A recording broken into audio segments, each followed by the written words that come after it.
اور اللہ جسے چاہے سیدھی راہ دکھائے، تو روح کبھی نہیں مرجھاتی جس کی پیاس قرآن پاک کی تلاوت سے بجھتی ہو۔ اپنے رب سے دوستی کر لو، یہی وہ ذات ہے جو کبھی آپ کو تنہا نہیں چھوڑتی۔ گھر سے باہر جاتے وقت وضو ضرور کر کے جانا، 3 بار تیسرا کلمہ پڑھ کر جانا۔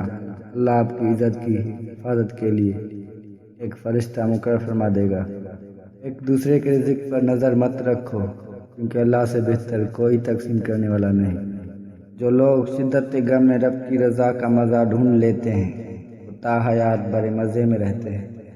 اگر محبت کسی حسین چہرے سے کرنی ہے تو یقین جانیے کہ حضرت محمد صلی اللہ علیہ وآلہ وسلم سے زیادہ حسین اس کائنات میں کوئی نہیں۔